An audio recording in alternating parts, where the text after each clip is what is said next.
If you are interested in public speaking or you want to improve your communication skills and your stage presence, whether it is actually on stage or you are conducting a meeting in a conference room or meeting online, then this video is for you. I'm going to share some refined public speaking tips in today's video. I have made a video about public speaking in the past, but that time I was really quite less experienced than what I am today. But that girl has that audacity to make that video at that age because, yes, I have spent most of my life on stage.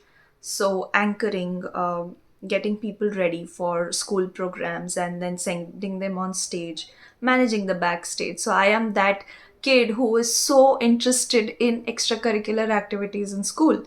I was the same in college, and today what I am doing is all around the same thing. So, I'm going to share my learnings, especially from the last session I did, which was a discussion with college students of one of the colleges in Aurangabad, Chhatrapati Sambhajinagar. So, here I was invited to speak about the topic women empowerment, life skills development. So, this particular event, in my view, was my best events that I have had on stage. So, that is why I want to share my learnings. And this video, I'm not creating only for you people. I am creating it for myself because, whenever the next session comes, I feel like I have no knowledge of public speaking. And then I go back to my old videos, take some inspiration and notes from my own learnings, and then again give a speech. So, this is for my documentation as well. So, if you want to learn that, you can watch this video till the end. And if you're liking what you're seeing on this channel, please subscribe because I love interacting and sharing my learnings with you all. So, let's get started. The very first tip, which was very different from what usually public speakers don't share, is creating relevance in your speech. Now, a lot of times, the group that you're going to address is a group of a strange people. They don't know you in person, you don't know them in person. So they might have seen your YouTube or Instagram, or maybe they haven't seen, because majority of the students, they didn't know about me.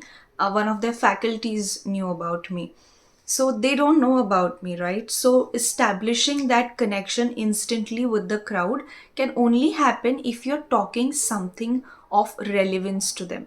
So first is your own speech that you are going to give needs to have all those points of relevance for them. For example, instead of taking all the conventional approaches to talk about women empowerment, I chose to speak about my own experience of watching how women are empowered in society. Like, what was the method? So, I gave examples of my mother, of my own experience with women empowerment. And I typically spoke about those issues in college where I was feeling a challenge when I was in college, and when other girls were also feeling a challenge around the same things. So creating that relevance was very, very important in that speech. Second, some events that were very specific to that particular college. For example, I knew that after having a conversation with their faculties, I went to the event place a little early than it was about to start, and I was having a conversation with the college faculties, with the people that I met, the dignitaries, and I got to know that a term end is about to come.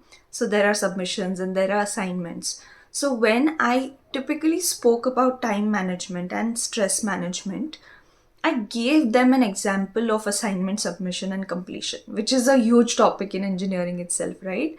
So the students knew that I am not talking some airy things which are not connected to the ground, and which is why they were willing to listen to me. Now, this particular event and speech, the biggest challenge for me was I was told to speak for an hour, and I didn't know if I could be able to hold attention of people for an hour. Because if you are boring people who are sitting in the audience, you instantly see it on their face. Like they will start talking to each other, or they will start using their mobile phones, or you will see the uninterest just coming out, right? And it can put the morale down of the speaker. So, for 1 hour holding on to their attention, I had to make some things ready because this was not a training session, it was a monologue. So, that is where, I had to go back to my own creative ways of doing things, and I picked up few questions that I would throw in between my speech, and I would give it an open ended chance for people to answer those questions. And interestingly, whenever I felt that, okay, now I have spoken enough and I want to ask a question, I asked a question. I used that time to have some water and get a pause for myself as well. And the girls were very interested in answering the question. And suddenly, the whole energy of the room changed the moment I asked the question and girls started to answer the question. So I think it is a very effective thing to do when you are giving a such a long monologue. Even if it's a very interesting monologue, holding students' attention for 1 hour is a challenge. And if anybody is a teacher or a speaker, they clearly understand what I'm trying to say. So, doing such creative stuff, when I am in training, I make it mostly about what students are going to say, what activities they are going to do, or the people who are coming to the training, the clients, or whether they are employees or whether they are students. I make sure that I am giving them to do something. So, even in my speech, I added this element that I want to give them something to answer, to ponder upon, to think. And that made a lot of difference. Second thing is that instead of taking very, very ideal examples, I chose to remain very practical and very realistic about so many different things. So, usually, what we do is that we craft the whole speech. Now, I have always been a very spontaneous speaker. If you give me a script to speak, I will mess it up. Like, I know because I can't just mug up and speak. I used to when it were, this college level inter college competition, they always had the same script and every student had to learn it and mug it up and speak. But that is not something that I enjoy. So, what I do is that I just have a frame of my speech ready.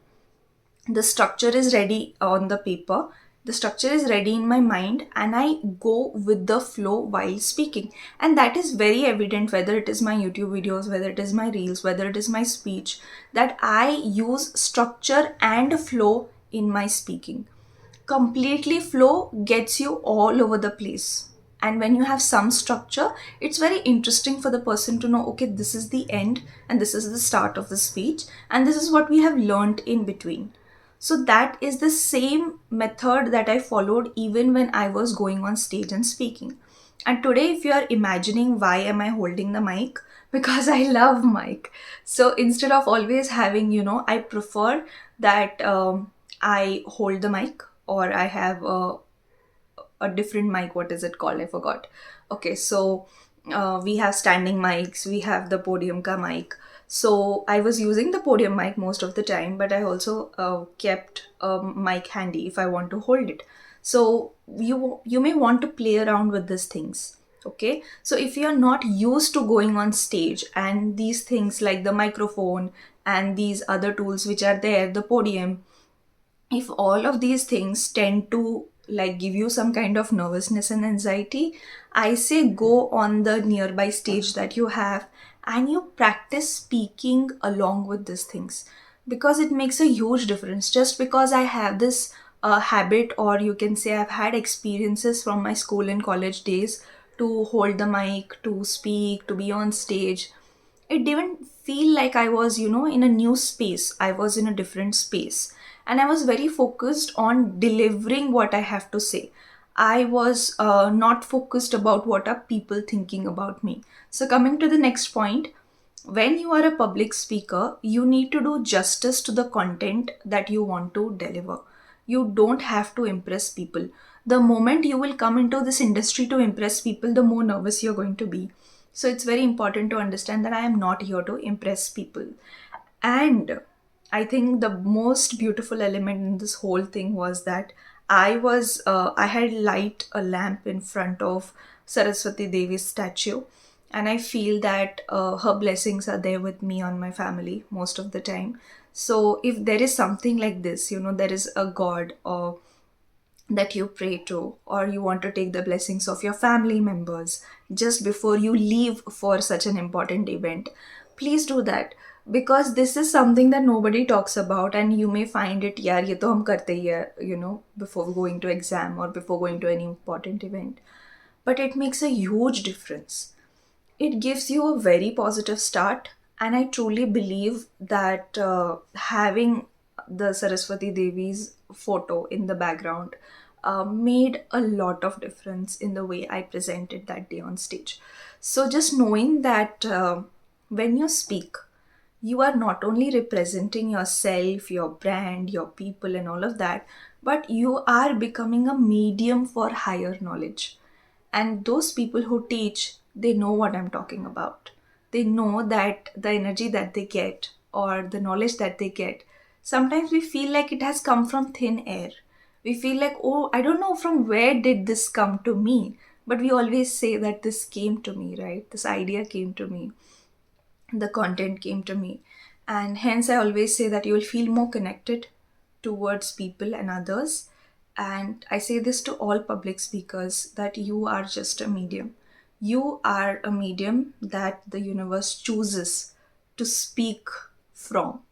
So be that medium for people, keep serving people with your voice, with the way you talk to people, and keep making the difference. Thank you so much for watching today's video.